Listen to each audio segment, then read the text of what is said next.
Nas terras onde o Rio Jordão sussurra segredos milenares, uma cidade repousa sob camadas de areia e memória, guardando em suas pedras os ecos de trombetas que talvez tenham soado há milhares de anos. O ar quente do vale traz consigo o aroma de tamareiras antigas e o cheiro seco da terra que viu impérios nascerem e desaparecerem como miragens no deserto.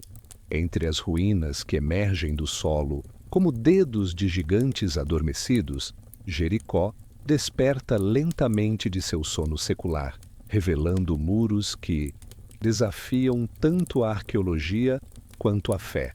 O vento que percorre essas planícies carrega ainda o eco de passos que caminharam por estas mesmas trilhas quando o mundo era jovem e as estrelas pareciam mais próximas da terra. As sombras da tarde se estendem sobre montículos onde civilizações inteiras repousam em silêncio. Cada camada de terra guardando uma época diferente da humanidade. O dourado do pôr do sol pinta de âmbar as pedras expostas, como se a própria luz quisesse abençoar estes vestígios de um passado que se recusa a ser esquecido. E antes que a gente siga a viagem pelo tempo, se este clima e essa história estão tocando você, inscreva-se no canal e ative o sininho. A sua presença é a luz que guia nossa jornada neste longo entardecer.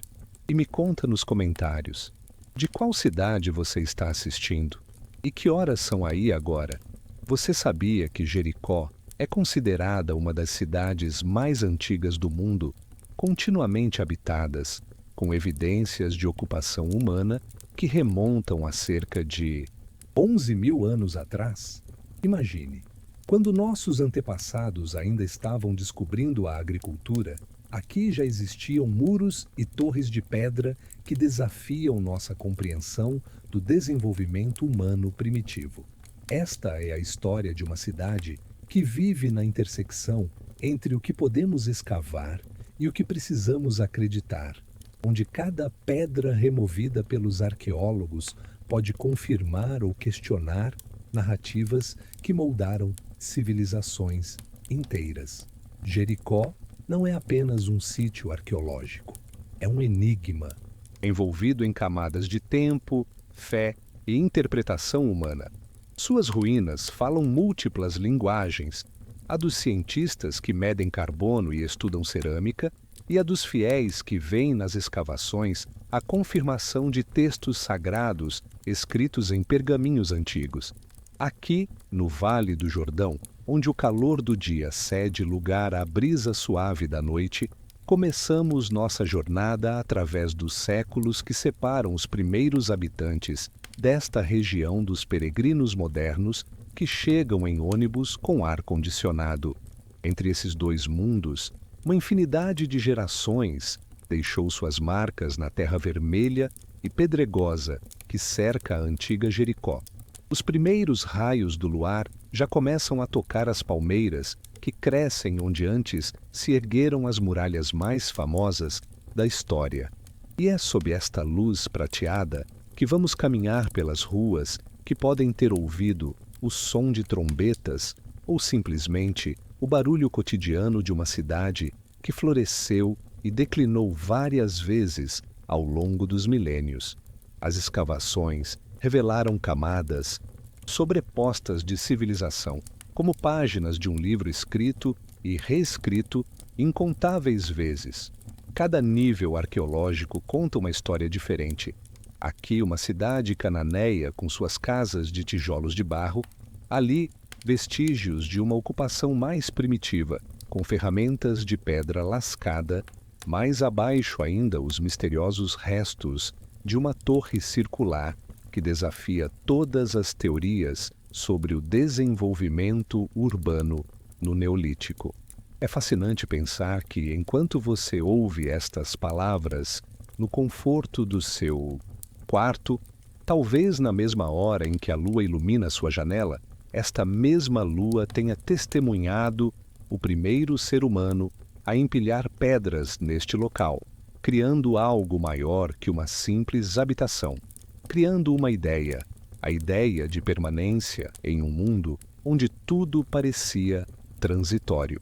Os arqueólogos encontraram evidências de que Jericó foi abandonada e reocupada diversas vezes ao longo da história, como se a própria terra chamasse as pessoas de volta, oferecendo água doce em meio ao deserto e solo fértil, onde outros lugares ofereciam apenas pedras e areias estéreis. A fonte que ainda hoje brota próxima às ruínas pode ter sido o primeiro motivo para que alguém decidisse ficar, transformando um acampamento temporário na semente de uma das primeiras cidades da humanidade. Entre sussurros do vento noturno que atravessa as palmeiras, podemos quase ouvir os ecos de todas as vozes que já pronunciaram o nome desta cidade, em hebraico, árabe, aramaico, grego, cada língua carregando suas próprias memórias e interpretações do que Jericó representou para aqueles que a habitaram. E assim como as estrelas que começam a surgir no céu noturno, nossa história apenas começou a brilhar. Na próxima parada desta jornada, vamos descobrir o que os primeiros habitantes realmente construíram nestas terras abençoadas. Sob a luz dourada de um amanhecer que se repetiu por 11.000 anos, as mãos calejadas de um homem do Neolítico ajustaram a última pedra de uma torre que desafiaria todas as teorias futuras sobre civilização. O rangido seco dos galhos de tamareira ao vento matinal testemunhou este momento impossível. A construção da primeira arquitetura monumental da humanidade, numa época em que a agricultura ainda engatinhava e a escrita era um sonho distante de civilizações que nem sequer existiam. Kathleen Kenyon, a arqueóloga britânica que dedicou anos de sua vida a desvendar os segredos enterrados de Jericó, jamais imaginou que suas escavações revelariam algo tão perturbador para a cronologia aceita do desenvolvimento humano. Quando suas ferramentas tocaram os primeiros vestígios da famosa Torre Circular, em 1952, era como se ela estivesse desenterrando não apenas pedras antigas, mas questionamentos profundos sobre tudo o que pensávamos saber sobre nossos ancestrais. A Torre de Jericó, com seus 8,5 metros de altura e 8 metros de diâmetro, ergue-se das escavações como um ponto de interrogação feito de pedra. Construída por volta de 8.000 a.C., ela é anterior a Stonehenge em cerca de 5.000 anos e antecede as pirâmides do Egito em 4 milênios. Imagine, quando os habitantes de Jericó já caminhavam por escadas internas escavadas na rocha para subir ao topo de sua torre, a maior parte da humanidade ainda vivia em cavernas ou abrigos temporários. Você sabia que esta torre possui uma escadaria interna perfeitamente preservada, com 22 degraus talhados na rocha, que leva a uma câmara no topo? Os arqueólogos ainda debatem sua função. Observatório astronômico, posto de vigilância, centro cerimonial ou simplesmente uma demonstração de poder de uma comunidade que queria mostrar ao mundo que havia chegado para ficar. As escavações revelaram que a torre fazia parte de um complexo sistema defensivo que incluía muralhas de pedra com mais de 3 metros de altura.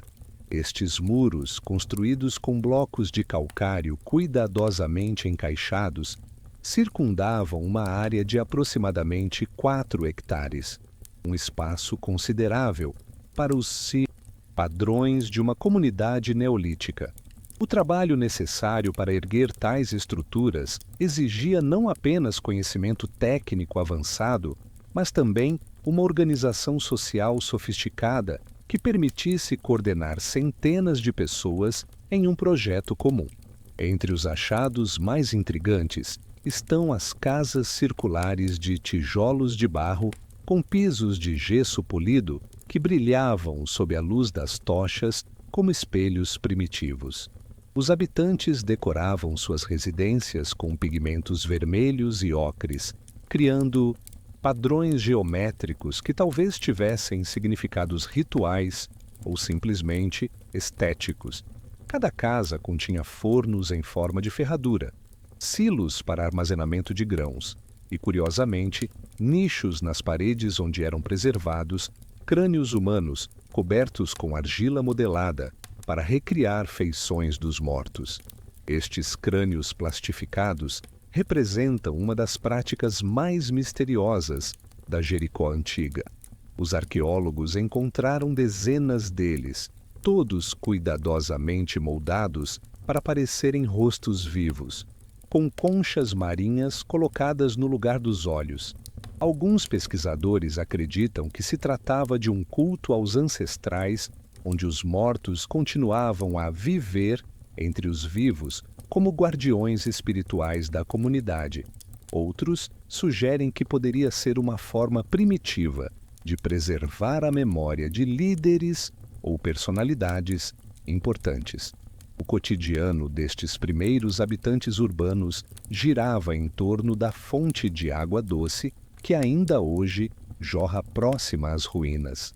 Esta fonte, conhecida atualmente como Ein Sultan, fornecia cerca de 1.000 litros de água por minuto, quantidade suficiente para sustentar uma população de 1.000 a 3.000 pessoas, dependendo da época do ano e das condições climáticas.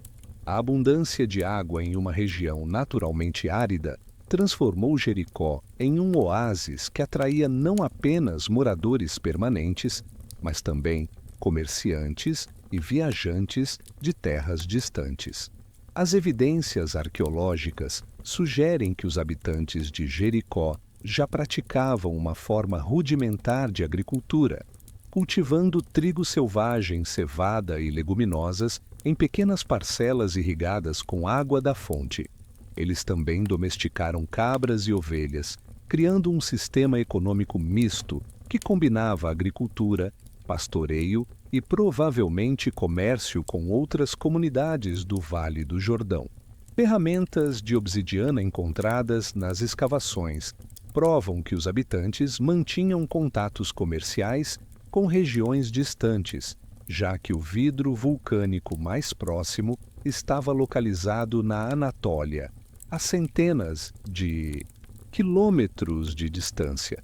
Isto sugere que, mesmo há 10.000 anos, Jericó já estava inserida em uma rede comercial que conectava diferentes povos do Oriente Médio, trocando produtos locais por materiais exóticos, quando as estrelas começaram a surgir no céu desta noite antiga, refletindo-se na água cristalina da fonte.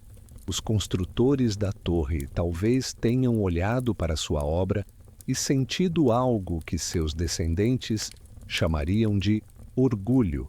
Eles não sabiam que estavam criando um dos maiores enigmas arqueológicos da humanidade, nem que suas pedras cuidadosamente empilhadas sobreviveriam a todos os impérios que ainda estavam por nascer. E foi sobre estas fundações de pedra e mistério que outras civilizações viriam a construir suas próprias versões de eternidade. Mas essa história, meu caro ouvinte, aguarda o próximo capítulo desta longa noite de descobertas. Nos fragmentos de cerâmica espalhados pelo chão de uma casa abandonada há 3.000 anos, os dedos de uma oleira cananeia deixaram suas impressões digitais como assinaturas involuntárias na argila. O forno onde ela queimava seus vasos ainda conserva cinzas que testemunharam a transição da Idade do Bronze para a Idade do Ferro, período em que Jericó se transformou de uma cidade neolítica pioneira em um importante centro urbano do mundo antigo. Durante a Idade do Bronze, entre 3.200 e 1.200 a.C., Jericó floresceu como nunca antes. As escavações revelaram uma cidade sofisticada, com ruas pavimentadas, sistemas de drenagem e casas de vários andares construídas com tijolos padronizados. Os arqueólogos encontraram evidências de oficinas especializadas onde artesãos trabalhavam metais, produziam cerâmica fina e criavam joias de uma beleza que rivaliza com as melhores peças de museus modernos. Os cemitérios desta época contam histórias fascinantes sobre como os habitantes de Jericó encaravam a morte e o além. Nas tumbas escavadas na rocha, arqueólogos descobriram corpos enterrados com móveis completos, camas de madeira, mesas, cadeiras e até mesmo banquetes inteiros com pratos de cerâmica cheios de comida preservada pela secura do clima. Era como se os mortos fossem apenas viajantes partindo para uma jornada longa, levando tudo o que precisariam para se sentirem em casa no outro mundo. Você sabia que os cananeus de Jericó foram os primeiros a desenvolver um sistema de numeração baseado em 60? Este sistema sexagesimal, que ainda hoje usamos para medir tempo e ângulos, nasceu da necessidade prática de dividir o círculo dos céus em partes iguais para fins astronômicos e agrícolas. As muralhas desta época eram verdadeiras obras de engenharia, construídas com a técnica de dupla parede preenchida com entulho, um método que distribuía o peso e resistia melhor aos terremotos frequentes na região. Estas fortificações não serviam apenas para defesa. Eram símbolos de status que comunicavam a qualquer visitante que Jericó era uma cidade próspera o suficiente para investir recursos enormes em sua proteção. O comércio transformou Jericó em um ponto de encontro de culturas. Caravanas vindas da Mesopotâmia traziam lápis-lazuli e prata, enquanto mercadores egípcios ofereciam ouro, marfim e especiarias. Nas ruas da cidade era possível ouvir pelo menos meia dúzia de idiomas diferentes, e os escribas locais desenvolveram um sistema de pesos e medidas padronizado que facilitava as transações comerciais entre povos com tradições matemáticas distintas. A religião desta época era complexa e sincrética. Os habitantes adoravam deuses cananeus como Baal e Axera, mas também incorporavam divindades de outras culturas com as quais mantinham contato comercial. Templos escavados revelaram altares onde se queimavam incensos importados da Arábia, estatuetas de fertilidade esculpidas em marfim africano e oferendas de prata trabalhadas segundo técnicas mesopotâmicas. Durante o período que os arqueólogos chamam de Bronze Tárdio, Jericó desenvolveu uma característica única.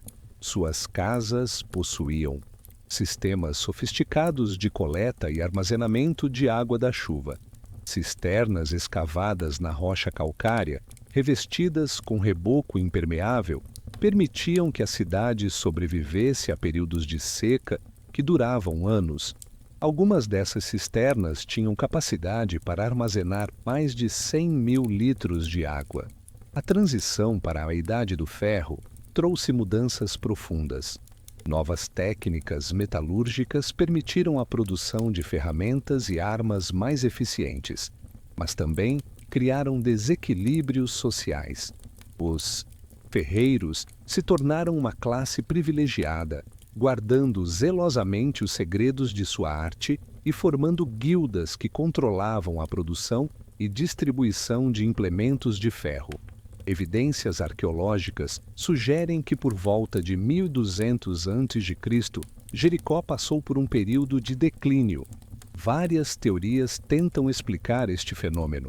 Invasões de povos do mar, mudanças climáticas que afetaram a agricultura ou simplesmente o deslocamento das rotas comerciais para outras cidades.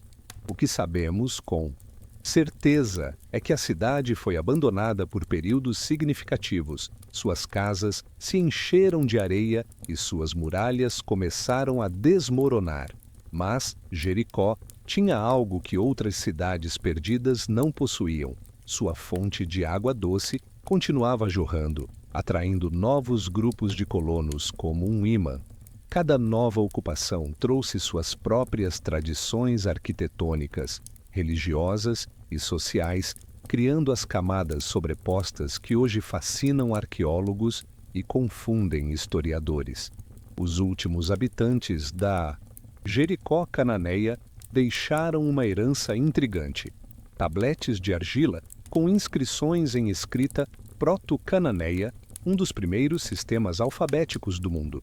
Estes textos, ainda parcialmente decifrados, parecem ser contratos comerciais, listas de impostos e, curiosamente, o que parecem ser poemas ou hinos religiosos.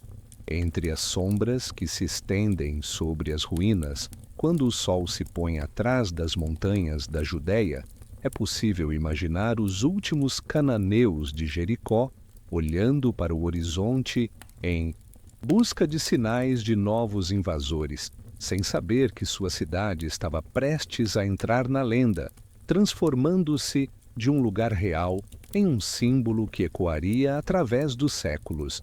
E foi neste momento de transição entre história e mito que chegaram os povos que dariam a Jericó sua fama mais duradoura.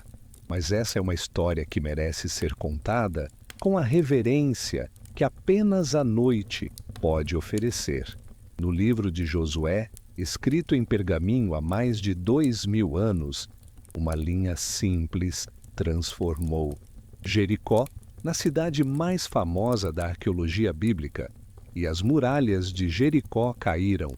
Esta frase, repetida em incontáveis sermões e estudada por gerações de acadêmicos, conecta o mundo físico das escavações ao universo espiritual da fé, criando um dos debates mais fascinantes entre ciência e religião. Segundo a narrativa bíblica, por volta de 1400 a.C., Josué liderou o povo hebreu na conquista da Terra Prometida, e Jericó foi a primeira cidade a ser tomada. A história é conhecida por milhões. Durante 6 dias, os israelitas marcharam silenciosamente ao redor das muralhas, carregando a Arca da Aliança. No 7º dia, após darem 7 voltas e soarem suas trombetas, as muralhas desabaram milagrosamente, permitindo que tomassem a cidade. A busca por evidências arqueológicas desta conquista transformou Jericó em um campo de batalha intelectual, onde fé e ceticismo se enfrentam armados com pás, pincéis e teorias conflitantes. Kathleen Kenyon, durante suas escavações meticulosas entre 1952 e 1958, procurou desesperadamente por sinais de destruição datados do período correto, mas suas descobertas complicaram ainda mais o mistério. Kenyon encontrou evidências de pelo menos 20 camadas de ocupação diferentes, mas a cronologia não cooperava com a narrativa bíblica tradicional. As muralhas que ela descobriu, impressionantes em sua construção e preservação, pareciam ter sido destruídas em períodos que não coincidiam com as datas propostas para a conquista israelita. Algumas ruínas eram antigas demais, outras recentes demais, criando um quebra-cabeças temporal que frustra arqueólogos há décadas. Você sabia que as trombetas mencionadas na Bíblia eram provavelmente shofars, chifres de carneiro que produzem um som grave e penetrante capaz de ser ouvido a quilômetros de distância? Estes instrumentos ainda são usados em cerimônias judaicas e podem produzir pelo menos 4 tons diferentes, dependendo da técnica do músico. Nas camadas que poderiam corresponder ao período da conquista, os arqueólogos encontraram algo inesperado: evidências de um incêndio devastador que consumiu a cidade quase completamente. Jarros de cerâmica derretidos, vigas carbonizadas e uma espessa camada de cinzas sugerem que Jericó foi destruída por um fogo intenso e duradouro. Alguns pesquisadores veem nisto a confirmação da narrativa bíblica, que menciona que a cidade foi queimada após sua conquista. Mais intrigante ainda é a descoberta de grandes quantidades de grãos carbonizados nos silos da cidade. Se Jericó tivesse sido cercada por um longo período, como era comum em guerras antigas, os estoques de comida deveriam estar esgotados. A presença de abundantes reservas alimentares sugere que a cidade caiu rapidamente, antes que seus habitantes tivessem tempo de consumir suas provisões. Bryant Wood, arqueólogo americano, propôs uma reinterpretação das evidências de Kenyon, argumentando que ela pode ter datado incorretamente algumas camadas arqueológicas. Segundo Wood, uma análise mais cuidadosa da cerâmica e outros artefatos sugere que a destruição da cidade pode ter ocorrido no século XV a.C., período compatível com uma data mais conservadora para o êxodo e a conquista de Canaã. O debate se intensifica quando consideramos as evidências geológicas. Jericó está localizada sobre uma falha tectônica ativa, e terremotos são eventos relativamente comuns na região. Registros históricos mencionam pelo menos 12 grandes terremotos nos últimos 2.000 anos, alguns deles capazes de derrubar construções inteiras. É possível que um terremoto providencial tenha derrubado as muralhas no momento exato da chegada dos israelitas? Israel Finkelstein, arqueólogo da Universidade de Tel Aviv, oferece uma perspectiva diferente. Ele argumenta que a narrativa da conquista pode ser uma composição literária posterior criada durante o período do Reino de Judá para legitimar reivindicações territoriais. Segundo esta interpretação, os redatores bíblicos utilizaram memórias fragmentadas de destruições reais para construir uma narrativa épica de conquista divina. Independentemente das interpretações acadêmicas, a história de Jericó continua a atrair peregrinos de todo o mundo. Ônibus de turismo chegam diariamente ao sítio arqueológico, trazendo visitantes que caminham entre as ruínas, procurando conexões tangíveis com as narrativas que moldaram suas crenças. Alguns vêm com fé inabalável, outros com ceticismo científico, mas todos parecem sentir algo especial ao pisar no mesmo solo onde talvez ecoaram as trombetas mais famosas da história. A moderna cidade de Jericó, construída próxima ao sítio arqueológico, vive desta herança complexa. Lojas de souvenirs vendem réplicas de chofars e mapas da Terra Prometida, enquanto guias locais, muitos deles palestinos muçulmanos, narram com respeito as histórias do Antigo Testamento para grupos de turistas cristãos. Esta convivência entre diferentes tradições religiosas e étnicas cria uma atmosfera única, onde o passado bíblico se mistura com realidades geopolíticas contemporâneas. As escavações continuam, agora com tecnologias mais sofisticadas. Radar de penetração no solo, análise por carbono 14 de alta precisão e técnicas de datação cerâmica mais refinadas prometem esclarecer alguns mistérios. Mas talvez o verdadeiro valor de Jericó não esteja na confirmação ou refutação de narrativas específicas, mas na sua capacidade de nos fazer refletir sobre a natureza complexa da memória humana e a forma como transformamos eventos históricos em símbolos eternos.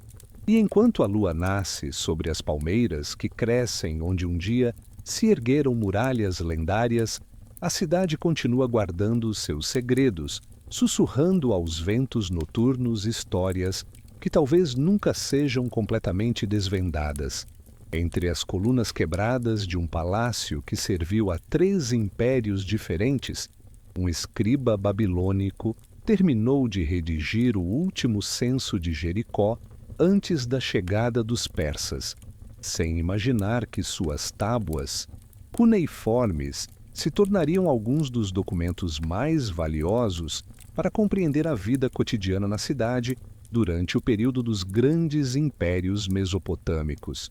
Quando Nabucodonosor II estendeu o poder babilônico sobre a região do Levante, por volta de 586 a.C., Jericó já era uma cidade com mais de 1000 anos de história urbana contínua.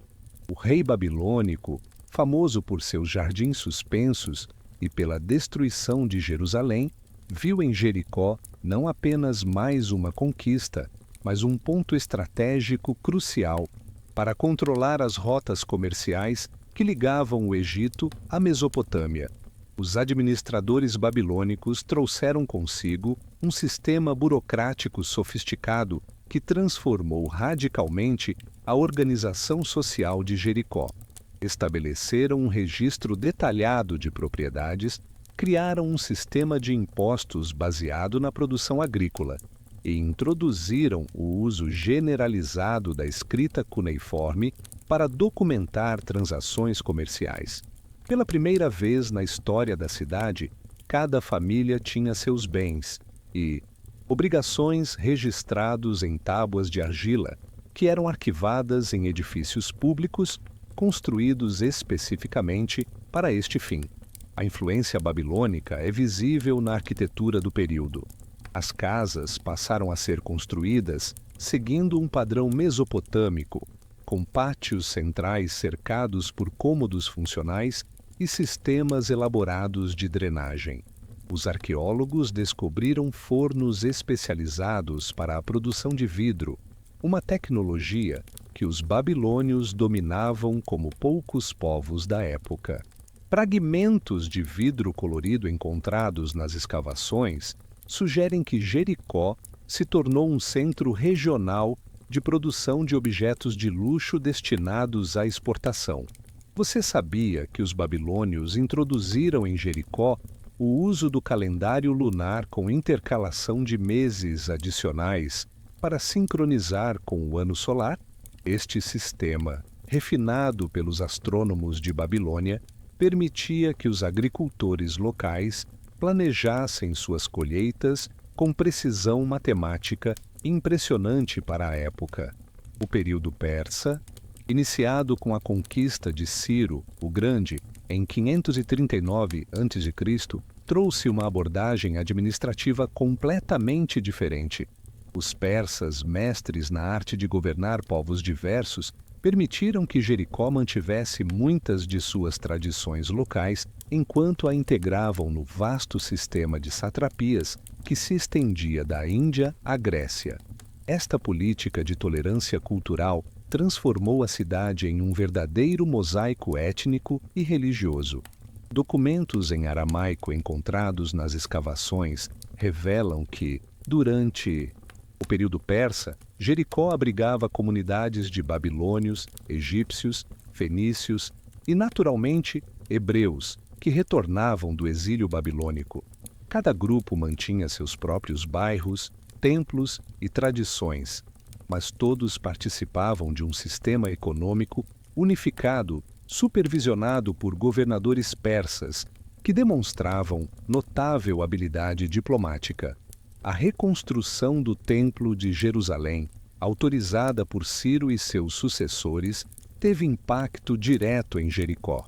A cidade se tornou uma parada obrigatória para caravanas de peregrinos que se dirigiam à Cidade Santa, criando uma economia baseada em hospitalidade que incluía hospedarias, estábulos e mercados especializados em produtos rituais.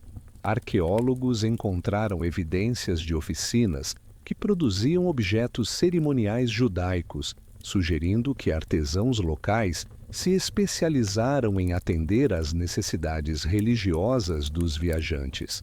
O sistema de irrigação de Jericó foi completamente reformulado durante o período persa. Engenheiros, especializados provavelmente, vindos das regiões áridas do Planalto iraniano, introduziram técnicas de canalização que multiplicaram a área cultivável ao redor da cidade. Canais de tijolos cozidos, alguns ainda visíveis hoje, direcionavam as águas da fonte para terraços agrícolas que se estendiam por vários quilômetros, transformando o oásis natural em um complexo agroindustrial capaz de sustentar uma população muito maior. A chegada de Alexandre o Grande, em 332 a.C., marcou o início do período helenístico em Jericó.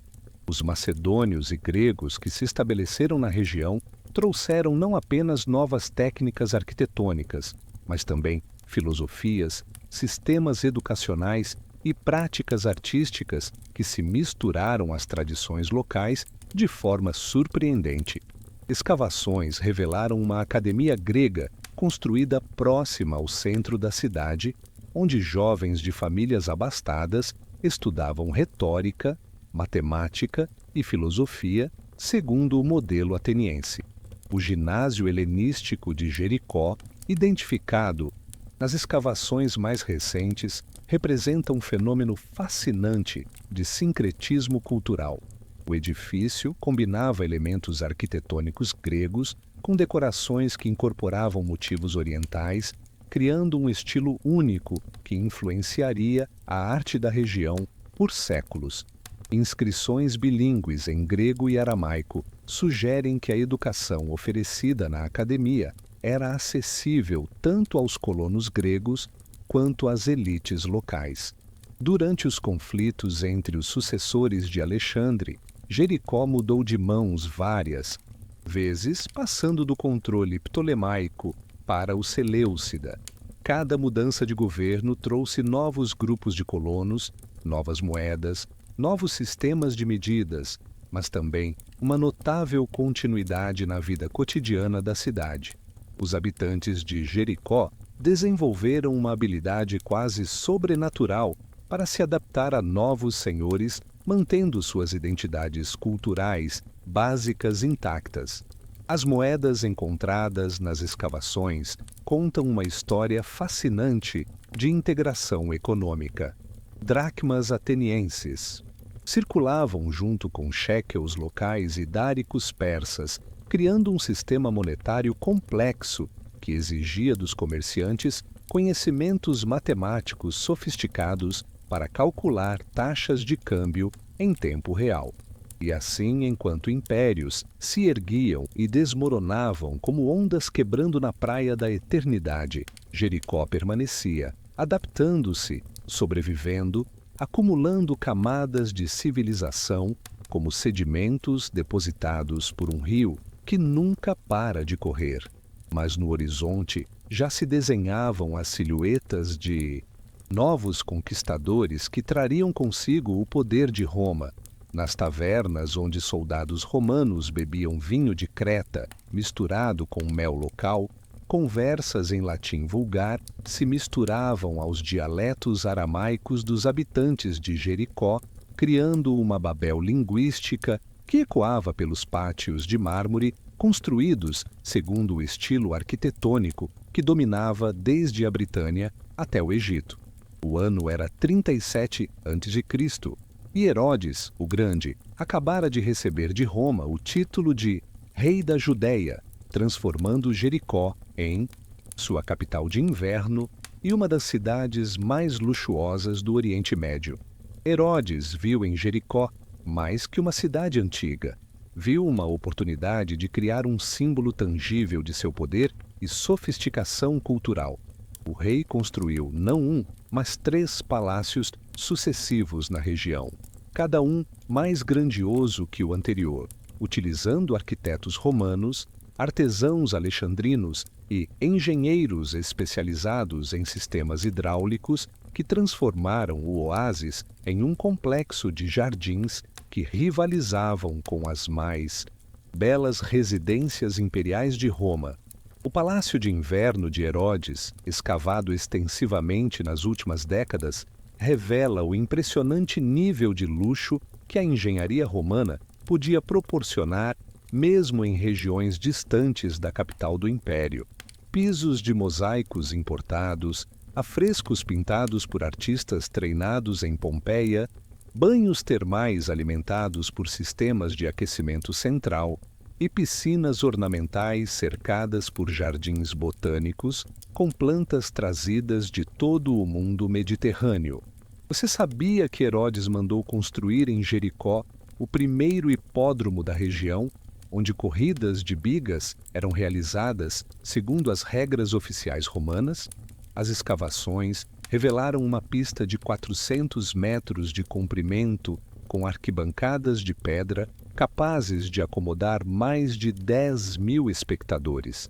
A transformação urbana de Jericó durante o período herodiano foi radical. As ruas irregulares da cidade antiga foram substituídas por um plano urbano retilíneo, inspirado no modelo romano, com uma via principal pavimentada com pedras calcárias que conectava os palácios reais ao centro comercial. Aquedutos construídos com arcos de pedra traziam água de nascentes distantes, permitindo o funcionamento de fontes ornamentais, banhos públicos e um sistema de esgoto que seria invejável mesmo pelos padrões modernos. O complexo palaciano incluía também instalações industriais sofisticadas. Herodes estabeleceu em Jericó uma das primeiras fábricas de bálsamo do mundo antigo, processando a resina aromática que crescia naturalmente na região e que era mais valiosa que ouro nos mercados romanos. Esta substância, conhecida pelos romanos como opobalsamum, era utilizada em perfumes de luxo, medicamentos e rituais religiosos, gerando receitas que financiavam os projetos arquitetônicos megalomaníacos do rei. A morte de Herodes em 4 a.C. marcou o início de um período turbulento para Jericó. Seus filhos dividiram o reino e a cidade passou para o controle de Arquelau, que tentou manter o padrão de vida luxuoso estabelecido por seu pai, mas carecia tanto dos recursos financeiros quanto da habilidade política necessária. Revoltas populares, conflitos com Roma e má administração levaram ao exílio de Arquelau e à incorporação direta da região ao sistema provincial romano. Sob administração romana direta, Jericó manteve sua importância como centro de produção de bálsamo, mas perdeu muito de seu esplendor real. Os palácios foram parcialmente abandonados, suas peças de arte mais valiosas foram transportadas para outras cidades e a manutenção dos jardins ornamentais se tornou financeiramente insustentável. Mesmo assim, a cidade continuou prosperando como centro comercial, beneficiando-se de sua localização estratégica nas rotas que ligavam Jerusalém ao Vale do Jordão. Durante o período de Jesus Cristo, Jericó era uma cidade próspera, habitada por coletores de impostos, comerciantes, soldados romanos aposentados e uma crescente comunidade cristã primitiva. Os evangelhos mencionam a cidade várias vezes, incluindo o famoso episódio de Zaqueu, o coletor de impostos que subiu em uma figueira para ver Jesus passar. Arqueólogos identificaram ruínas de uma sinagoga do século I d.C., sugerindo que Jericó abrigava uma significativa população judaica durante este período. A Grande Revolta Judaica, 66-73 d.C., trouxe destruição e sofrimento para Jericó. Vespasiano estabeleceu um acampamento militar próximo à cidade para controlar as rotas de fuga para a Transjordânia e evidências arqueológicas sugerem que várias partes da cidade foram queimadas durante os conflitos. Após a queda de Jerusalém, Jericó se tornou um refúgio temporário para judeus que fugiam da repressão romana, mas a cidade nunca mais recuperou totalmente sua prosperidade anterior. O período pós-revolta viu Jericó se transformar gradualmente em uma cidade majoritariamente gentílica. Veteranos das legiões romanas receberam terras na região como parte de seus benefícios de aposentadoria, trazendo consigo tradições culturais que se misturaram às práticas locais. Templos dedicados a divindades romanas foram construídos próximos aos locais de culto tradicionais, criando um panorama religioso sincretista que caracterizaria a cidade pelos séculos seguintes. As termas romanas construídas durante este período utilizavam uma tecnologia hidrotérmica sofisticada que aproveitava fontes naturais de água quente descobertas nas proximidades da cidade. Estas instalações não serviam apenas para banhos. Funcionavam como centros sociais onde negócios eram fechados, casamentos arranjados e alianças políticas negociadas. Os mosaicos que decoravam os pisos das termas, ainda parcialmente preservados, mostram cenas mitológicas misturadas com motivos orientais locais. Quando as primeiras estrelas começaram a aparecer no céu desta noite romana, refletindo-se nas águas calmas das piscinas palacianas, agora silenciosas, Jericó já havia testemunhado o auge e o declínio de mais uma civilização. Mas nas sombras dos jardins abandonados, uma nova fé começava a florescer, trazendo consigo promessas de transformação que ecoariam muito além das fronteiras do império. E foi essa fé emergente que guiaria Jericó através dos séculos turbulentos que se aproximavam, quando Roma daria lugar ao cristianismo bizantino. Nas paredes caiadas de um mosteiro, construído sobre as ruínas de um templo romano, um monge copiava manuscritos à luz de velas de cera de abelha, enquanto o canto gregoriano ecoava pelos corredores de pedra onde antes ressoavam hinos pagãos. A conversão de Constantino havia transformado o império, e Jericó, como tantas outras cidades orientais, se encontrava no centro de uma revolução espiritual que redefiniria não apenas a arquitetura urbana, mas a própria alma da civilização mediterrânea. O século IV d.C. marcou o início da Era Bizantina em Jericó, período em que a cidade se transformou em um importante centro de peregrinação cristã. A proximidade com o Rio Jordão, onde, segundo a tradição, João Batista havia batizado Jesus, atraía milhares de peregrinos anualmente. Estes viajantes, vindos de lugares tão distantes quanto a Armênia e a Etiópia, criaram uma economia baseada em hospitalidade religiosa que sustentou a cidade por mais de 3 séculos. Helena, mãe do imperador Constantino, visitou Jericó durante sua famosa peregrinação à Terra Santa em 326 d.C. Segundo crônicas bizantinas, ela ordenou a construção de uma basílica no local onde, segundo a tradição, Jesus havia curado o cego Bartimeu.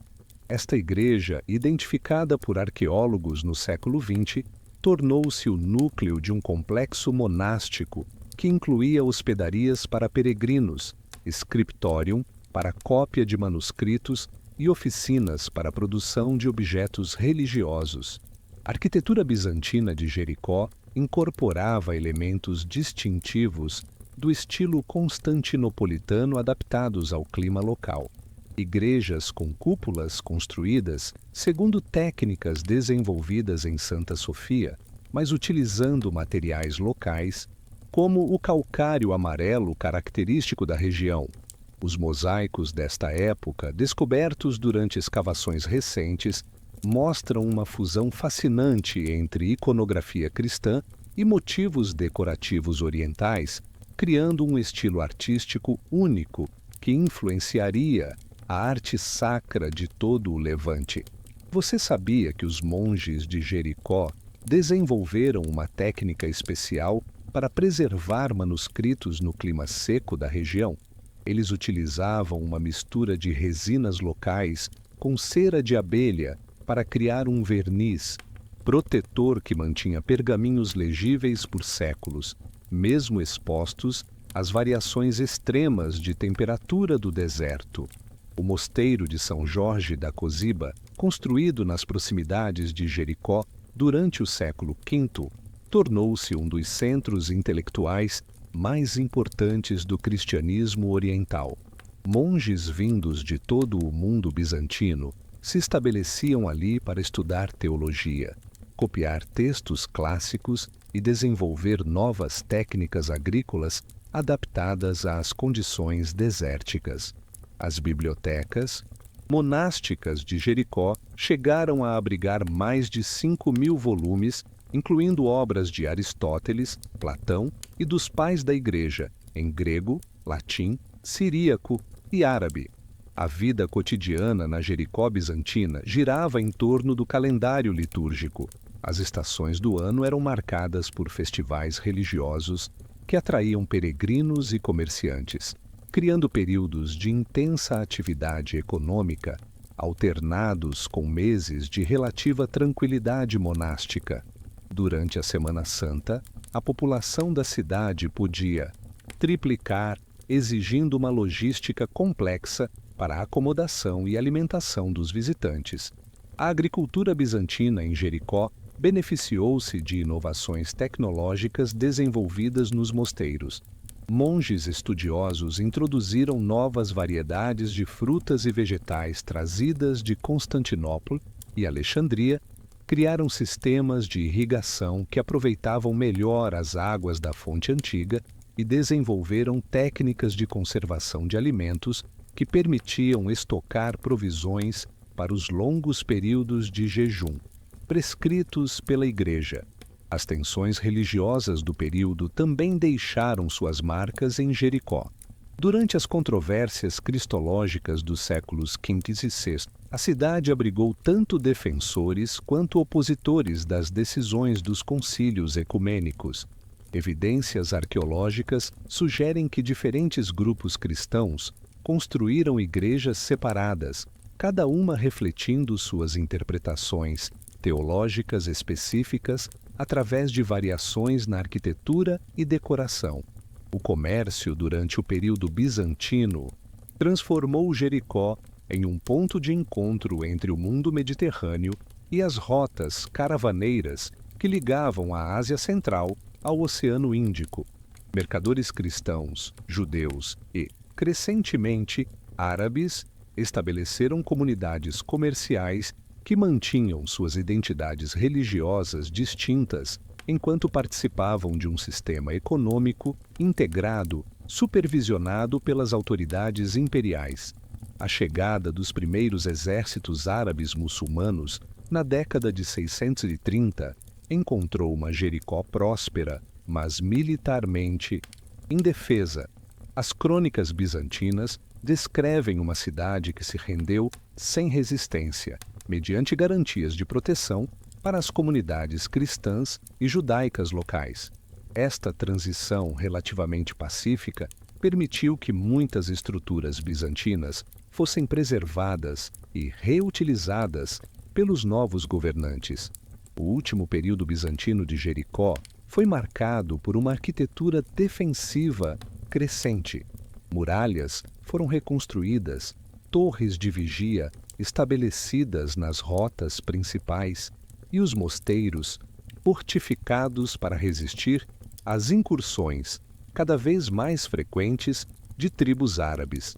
Estas medidas defensivas, no entanto, não conseguiram impedir o inevitável: a transformação de todo o Oriente Médio sob o domínio islâmico. Os mosaicos da Igreja da Natividade, construída durante os últimos anos do período bizantino, mostram uma iconografia que já incorporava elementos de arte islâmica primitiva, sugerindo que as influências culturais cruzavam fronteiras religiosas muito antes das conquistas militares formais. Estes detalhes artísticos oferecem evidências de um processo de hibridização cultural que facilitaria a transição política posterior. Quando o sol se pôs pela última vez sobre a Jericó bizantina, em uma tarde de primavera do ano 638, os sinos das igrejas ainda tocavam as vésperas como haviam tocado por mais de 3 séculos.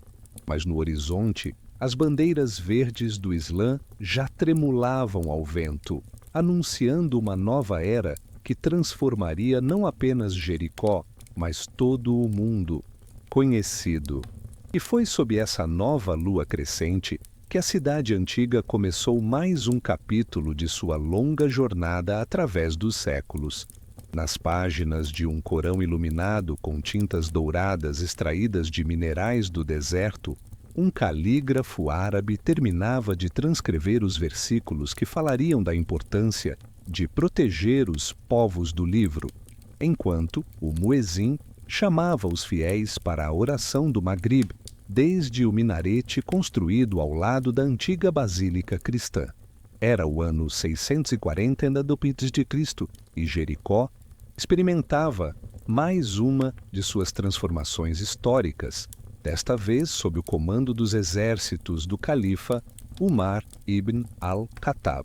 A conquista islâmica de Jericó exemplificou o modelo de tolerância religiosa que caracterizou as primeiras décadas de expansão muçulmana. Diferentemente de outras conquistas militares da época, que frequentemente resultavam em destruição e exílio, a chegada dos árabes foi marcada por acordos que garantiam proteção às comunidades cristãs e judaicas existentes em troca do pagamento de um imposto especial, a jízia, e do reconhecimento da autoridade política islâmica. O comandante árabe que negociou a rendição de Jericó, segundo crônicas da época, era um beduíno que havia participado das campanhas na Península Arábica sob o profeta Muhammad. Ele estabeleceu seu quartel-general no antigo palácio herodiano, mas ordenou que as igrejas e sinagogas fossem respeitadas. Esta política pragmática permitiu uma transição surpreendentemente suave entre as administrações bizantina e islâmica. Durante o período omíada, 661-750, Jericó floresceu como nunca antes em sua história islâmica.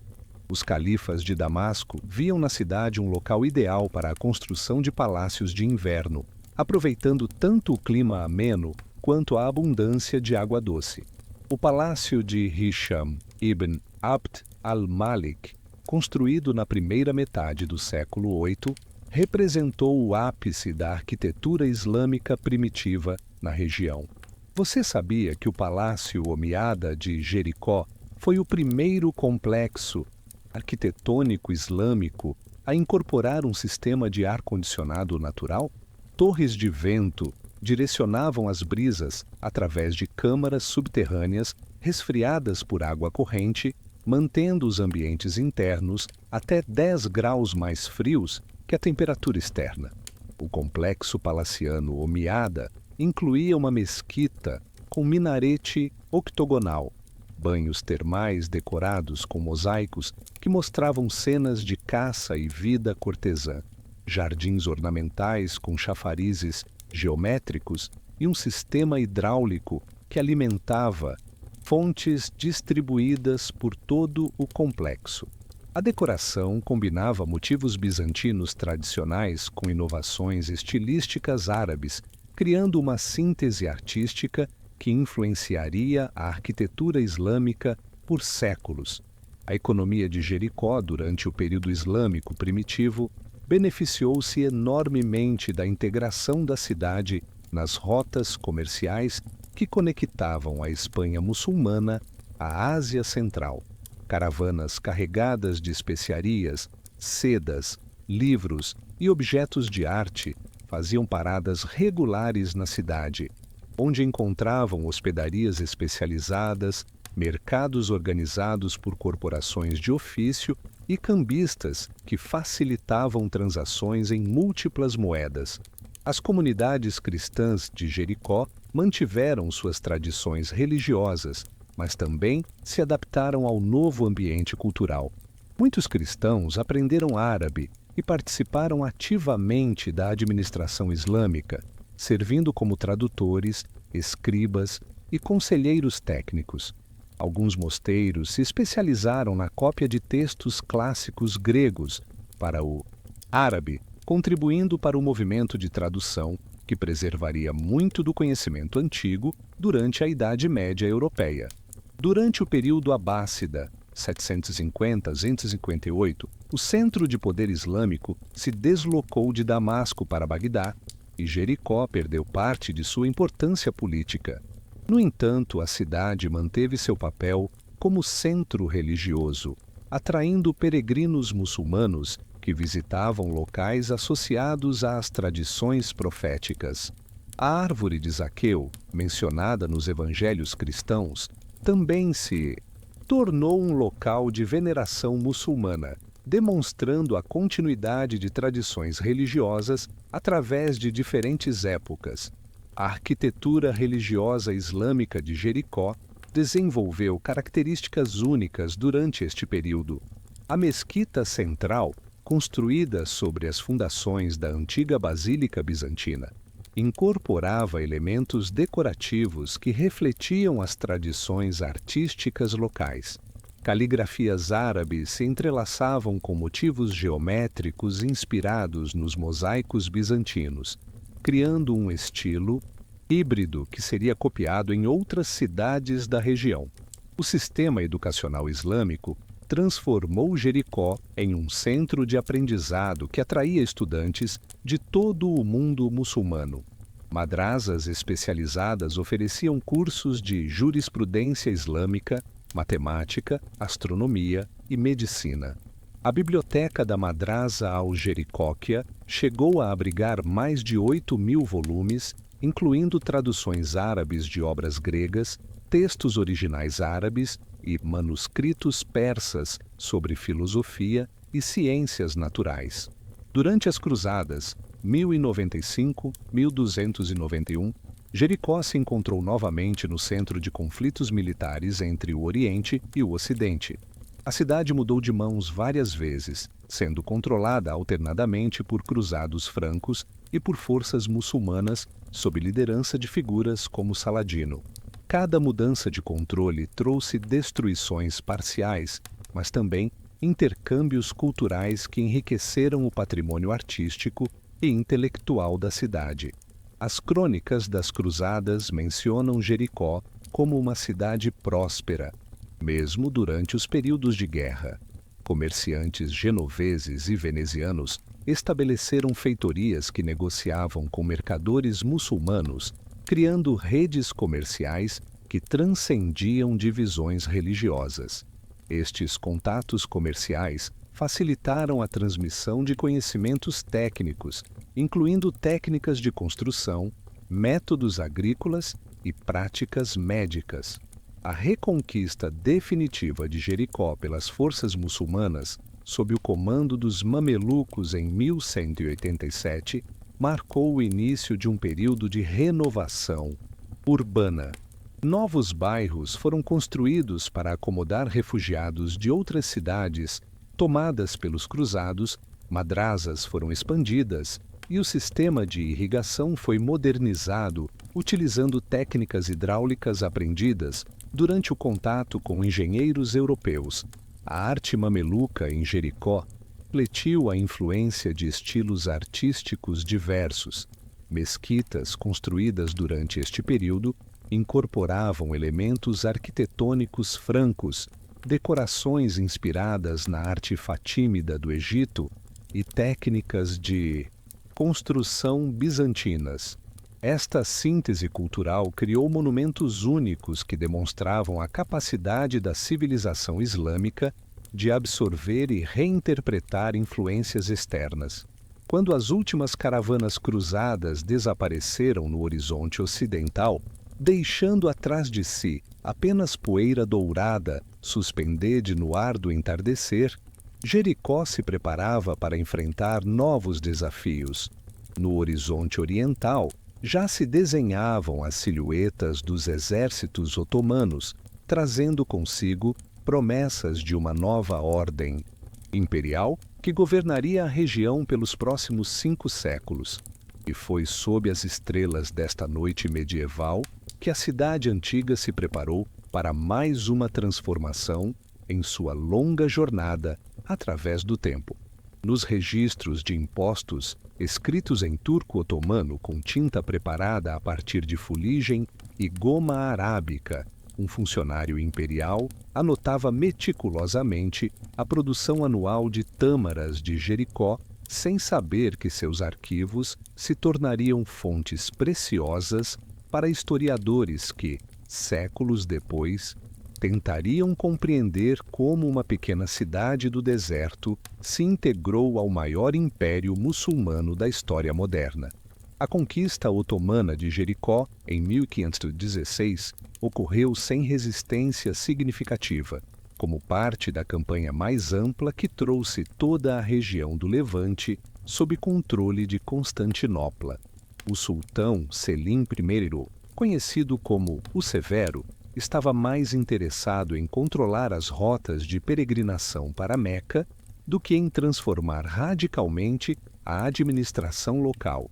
Esta política permitiu que Jericó mantivesse muitas de suas tradições enquanto se adaptava gradualmente ao sistema administrativo otomano. O período otomano trouxe para Jericó uma estabilidade política sem precedentes. Durante mais de 4 séculos, a cidade não experimentou mudanças dramáticas de governo, permitindo um desenvolvimento urbano consistente e o florescimento de uma economia baseada na agricultura especializada e no comércio regional. Os sultões otomanos reconheceram o valor estratégico de Jericó como ponto de parada nas rotas de peregrinação, investindo na manutenção de infraestruturas que beneficiaram tanto peregrinos quanto residentes locais. A administração otomana introduziu o sistema de milets, que garantia autonomia religiosa e judicial às diferentes comunidades. Em Jericó, isso significava que cristãos ortodoxos, católicos, protestantes, após o século XIX, e judeus podiam manter suas próprias instituições religiosas e resolver disputas internas segundo suas tradições legais. Esta política de tolerância criou um ambiente multicultural único, onde diferentes grupos coexistiam pacificamente. Você sabia que os otomanos estabeleceram em Jericó uma das primeiras estações meteorológicas do Oriente Médio? Funcionários especializados registravam diariamente temperatura, umidade e direção dos ventos, informações que eram enviadas mensalmente para Constantinopla e utilizadas para planejamento agrícola em todo o império. Durante o século XVIII, Jericó se beneficiou das reformas Tanzimat, que modernizaram a administração otomana. A cidade ganhou um conselho municipal eleito, um sistema postal regular que a conectava a Jerusalém e Damasco e escolas públicas que ofereciam educação em turco e árabe. Estas inovações transformaram Jericó de uma cidade provincial em um centro administrativo regional respeitado. A economia jericótica durante o período otomano diversificou-se significativamente. Além da tradicional produção de tâmaras e bálsamo, a cidade desenvolveu indústrias especializadas em processamento de tabaco, produção de sabão a partir de azeite local e manufatura de tecidos de algodão. Corporações de artesãos organizavam estas atividades segundo regulamentos detalhados que garantiam qualidade dos produtos e proteção aos trabalhadores. O sistema de Waqf, doações religiosas, financiou a construção de várias instituições públicas em Jericó. Um hospital financiado por um Waqf, estabelecido por um comerciante otomano de origem albanesa, oferecia tratamento médico gratuito para pobres e peregrinos. Uma biblioteca pública mantida por outro Waqf disponibilizava livros em árabe, turco e persa para estudiosos e curiosos de toda a região. As caravanas de Hajj, peregrinação a Meca, transformavam Jericó anualmente em uma metrópole temporária. Durante os meses de peregrinação, a população da cidade podia multiplicar por 10, criando oportunidades econômicas extraordinárias, mas também desafios logísticos complexos. Hospedarias especializadas, estábulos para camelos, oficinas de reparo de equipamentos e mercados temporários surgiam para atender às necessidades dos milhares de peregrinos que passavam pela cidade. A arquitetura otomana em Jericó combinava influências de Constantinopla com tradições locais. O hammam, banho turco, construído no centro da cidade, utilizava técnicas de aquecimento desenvolvidas na capital imperial, mas incorporava materiais de construção locais e decorações que refletiam gostos regionais. Este edifício servia não apenas para a higiene, mas como centro social onde negócios eram discutidos e alianças matrimoniais negociadas. Durante o século XIX, reformas educacionais otomanas trouxeram para Jericó escolas modernas que ofereciam currículos atualizados, incluindo matemática, ciências naturais, geografia e línguas estrangeiras. Jovens de famílias abastadas podiam continuar seus estudos em Beirute, Cairo ou mesmo Constantinopla, retornando com conhecimentos que modernizavam gradualmente a sociedade local. A construção da ferrovia do Hejaz, no início do século XX, conectou Jericó ao sistema de transporte moderno que ligava Damasco a Medina. Esta ligação ferroviária facilitou enormemente o transporte de mercadorias e pessoas, mas também expôs a cidade a influências culturais externas que começaram a questionar tradições estabelecidas há séculos. As tensões do fim do período otomano também se fizeram sentir em Jericó. O movimento nacionalista árabe encontrou simpatizantes entre intelectuais locais, especialmente aqueles educados em Beirute ou Cairo. Sociedades secretas discutiam independência e reforma política em reuniões realizadas em casas particulares ou nos fundos de lojas comerciais. Durante a Primeira Guerra Mundial, Jericó sofreu com a escassez de alimentos e o recrutamento forçado de jovens para o exército otomano. Famílias inteiras emigraram para o Egito ou outras regiões controladas pelos britânicos, causando um declínio populacional significativo. As autoridades otomanas requisitaram grãos, animais e metais para o esforço de guerra, empobrecendo a economia local. A chegada das tropas britânicas em 1918 foi recebida com sentimentos mistos pela população de Jericó. Alguns viam os britânicos como libertadores do jugo otomano, enquanto outros temiam que a mudança trouxesse instabilidade e incerteza. Os últimos funcionários otomanos partiram em trens lotados, levando consigo arquivos administrativos e deixando para trás uma cidade que se preparava para enfrentar mais uma transformação política. O último governador otomano de Jericó, segundo memórias preservadas pela família, passou sua última noite na cidade contemplando as estrelas do terraço de sua residência oficial. Ele sabia que estava testemunhando o fim de uma era que havia durado mais de 4 séculos, durante os quais Jericó havia prosperado sob a tolerância e estabilidade do sistema imperial otomano. E enquanto a lua nova aparecia no céu desta noite histórica, anunciando não apenas um novo mês no calendário islâmico, mas o início de uma nova era política, Jericó se preparava para descobrir o que o futuro reservava sob a administração do Império Britânico. Mas essa última transformação, que conduziria a cidade antiga aos tempos modernos, aguarda ser revelada no capítulo final de nossa longa jornada através dos séculos. Na última página de um diário arqueológico escrito à mão, sob a luz suave de uma lanterna alimentada por baterias solares, uma pesquisadora contemporânea anota suas impressões sobre mais um dia de escavações em Jericó, enquanto o muezim da mesquita moderna chama os fiéis para a oração da madrugada e, ao longe, os primeiros ônibus de turismo começam a chegar carregados de peregrinos do século XXI. O mandato britânico sobre a Palestina, 1920-48, trouxe para Jericó uma modernização acelerada que transformou drasticamente a fisionomia da cidade milenar. Estradas asfaltadas substituíram trilhas de pedra.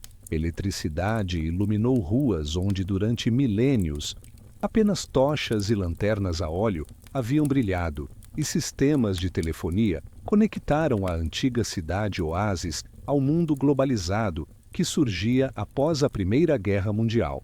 Kathleen Kenyon chegou a Jericó em 1952 com equipamentos arqueológicos que revolucionariam o estudo do passado.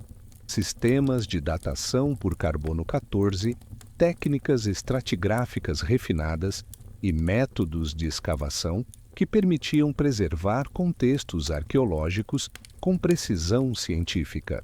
Suas descobertas não apenas reescreveram a história antiga da cidade, mas estabeleceram Jericó como um dos sítios arqueológicos mais importantes do mundo para compreender os primórdios da civilização urbana.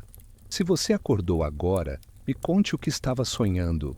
Afinal, os sonhos também fazem parte da história. E talvez em seus sonhos você tenha caminhado pelas mesmas ruas que conheceram construtores neolíticos, soldados romanos, monges bizantinos e administradores otomanos. A Jericó moderna é uma cidade pequena com cerca de 20.000 habitantes, mas sua influência cultural transcende enormemente seu tamanho físico. Museus locais preservam artefatos que abrangem 11 milênios de ocupação humana, desde ferramentas de pedra lascada até moedas otomanas, criando uma narrativa material única sobre a persistência da civilização urbana no mesmo local através de eras geológicas inteiras. O turismo religioso transformou Jericó em destino de peregrinação para cristãos, judeus e muçulmanos que veem na cidade um ponto de convergência entre suas tradições espirituais distintas. Grupos de peregrinos visitam simultaneamente a árvore tradicional de Zaqueu, os restos das muralhas bíblicas e o local onde, segundo a tradição islâmica, Jesus, Isa, realizou milagres durante sua passagem terrestre. Você sabia que arqueólogos contemporâneos utilizam drones equipados com câmeras infravermelhas para detectar estruturas enterradas em Jericó? Esta tecnologia permite mapear sítios arqueológicos sem escavação, preservando contextos históricos para futuras gerações de pesquisadores com técnicas ainda mais avançadas. Os desafios políticos contemporâneos da região também afetam Jericó. Como parte dos territórios palestinos, a cidade navega complexidades geopolíticas que influenciam desde o acesso de turistas internacionais até o financiamento de projetos arqueológicos. Mesmo assim, a pesquisa científica continua, demonstrando como o conhecimento histórico pode transcender divisões políticas temporárias. Projetos de conservação utilizam tecnologias do século XXI para preservar monumentos milenares. Scanners a laser criam modelos tridimensionais digitais de estruturas antigas, garantindo que futuras gerações possam estudar estes monumentos, mesmo se eventos naturais ou humanos os danificarem. Estas tecnologias transformam cada pedra antiga em informação digital preservável indefinidamente. A agricultura moderna em Jericó combina técnicas tradicionais com inovações contemporâneas.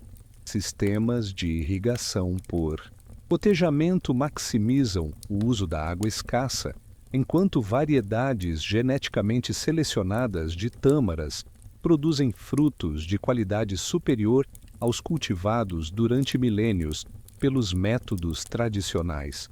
Mesmo assim, muitos agricultores locais preservam sementes de variedades antigas, mantendo viva a herança agrícola milenar.